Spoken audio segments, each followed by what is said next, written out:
I believe that Hadlakas Neris is 4:04 tomorrow. Last week was 4:07. It is I believe it's 4:04. And it's Kedai that by Havdalah, Motzei Shabbos, to already know and announce to the family Hadlakas Neris is going to be Erev Shabbos at such and such time. For our children to see as well that we are thinking in terms already of preparing for Shabbos, it's an important thing as such. Okay.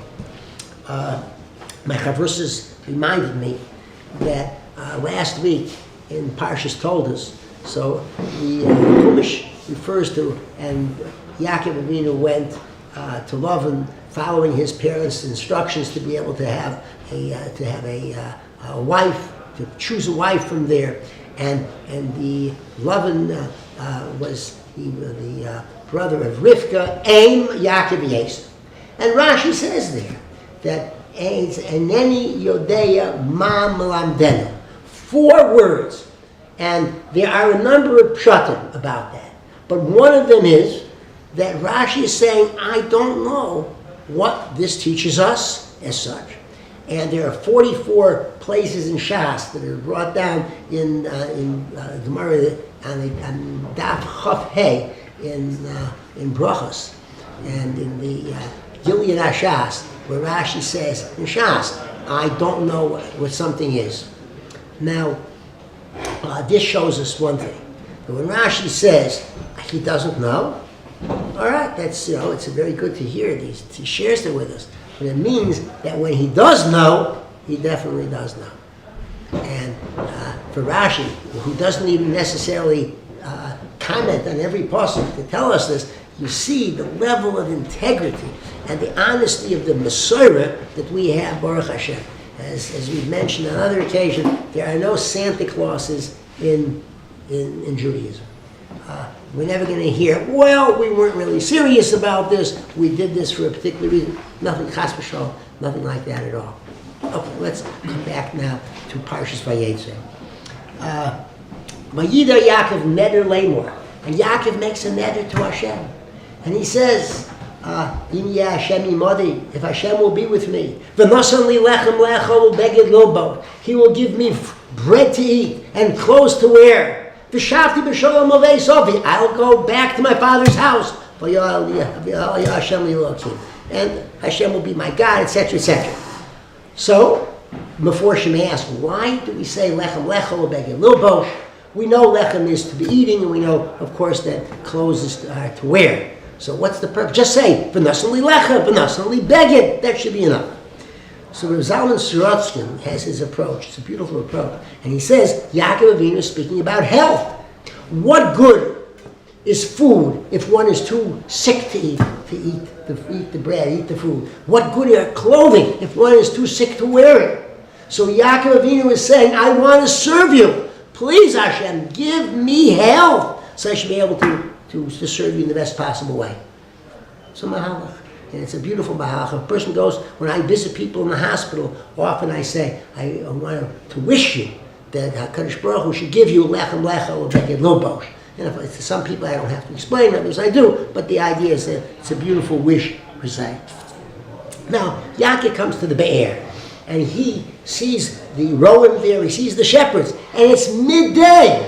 And he says to them, Achai, my brothers, why are you at the Be'er now and you're stopping work? You're 9 to 5 people, not 9 to 12. Why are you here now? And they explain to him, no, you don't understand. It's a big rock on top of the Be'er, and we have to all of us have to get together to be able to take it off. We're not wasting time. We're going to go out again. But that's why we're meeting, gathering around this Be'er. Okay. So I was with Moshe Aaron Stern once, and Zecher Tzaddik Livracha, the Mashgiach from Chemnitz, who passed away at an untimely period. This is probably about over 50 years ago. And so he said, well, why didn't they tell Yaakov, mind your own business? You didn't pay our salaries. Instead, they're giving him a whole explanation. Why are you doing that? Instead, they should have said, listen, you just walked in here, mind your own business. But they didn't. Why were they so forthcoming with Yaakov? And he said the reason is because he said to them, Achai, my brothers. He immediately opened up a way of speaking to them. He didn't say to them, and criticize to them in a harsh way, but he opened up dialogue in a caring, loving manner. And it made a difference. And he then went on to say that Moshe Aaron Stern once was together with Rav Aryeh Levin. And they were then in Mei Yesharim. I guess it was very different in those days because along came a man who was not observant, shirt open, hair showing on his chest, smoking on Shabbos. And so Moshe Aaron Stern said he hoped that Rav Aryeh would say nothing to this man because he said I was taller and Rav Aryeh was much shorter, and if the man would get upset and strike out at us, I'd be the one to take the punch. So he said, I hope you'll say, but Rav Aryeh did say to him, he says, Achi, he says, my brother, he says, don't you realize today is Shabbos? No, he didn't ask, don't you? He said, today is Shabbos, and a person is not allowed to smoke. And the man said to him, I'm not Achi, I'm a goy, I'm a non-Jew. I'm not your brother. Whoa. So Rav Aryeh said, no, he says, you are my brother. You're Achi. And the man paused, and he said, no one ever spoke to me this way. I want you to know, this is not a story. I heard this myself from the Moshe Aaron Stern, who witnessed this. He said, no one ever spoke to me this way. He said, would you like me to put it out? He said, no, just drop it. Okay, and then whatever, they spoke for a few moments, and then the man said to him, tell me, when is Shabbos over today? And they told him when. He said, I will not smoke for the rest of today. What was it? Well, besides, listen, I'm not telling you if I would come out and to next week and walk over to somebody, Chas v'shalom, who was smoking on Shabbos, and I would say, Ochi! And he'd go, what? Blammo! I'm not Rav Aryeh Levin. However, you get an idea. If there's any way to being able to be able to get to people, it's not going to be in the negative way. And even a person sees people driving on Shabbos, and he says, the way that person, I once discussed this as well with Anashim Gedolim, and if they say Shabbos, that person can say it quietly to himself, Shabbos, so we don't make peace for something like this. That we don't become, we don't become inured to something that we're seeing, which is so awful. But to scream out and turn people off, that's not the way in this sense. Ochi, that's the way to go, and we see it from the Parsha. Now, the Ksav Sofer says a beautiful thing. Lo Adam, Sha'amar, Toda Hashem. There was not a person who said Toda to Hashem Asher Ba'a Leah. No one ever gave Toda, never said thank you to Hashem in a certain way until Leah came on the scene. And the Ksav Sofer says, how could that be? What about he says? What about Abraham? What about Yitzchak? What about Sarah? What about Rivka? What about Adam? What about Noah? It's just so many giving korbanos and giving shevach v'hodah. How can one say that? It's a Gemara and Daf Zayin and Brachos.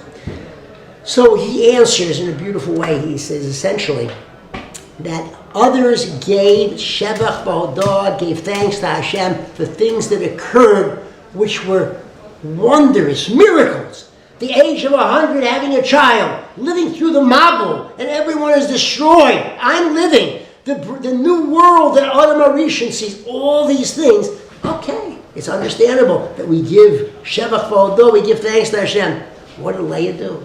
Leah said, I want to give Shevach V'Hodah to Hashem for something that happens to all people who are capable, to most people, and it's not something which is a miraculous thing in the sense that it's only done for a few people. It's miraculous in the sense that every day is always a miracle.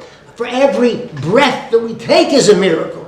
And therefore she recognized that for things that happen in nature, never to think, well, God is here to be able to intervene, to cause miracles to happen, but the normal course of events travels along the way it is. No, God forbid. HaKadosh Baruch Hu is the one who is orchestrating everything that happens in the world. And she made a formal declaration.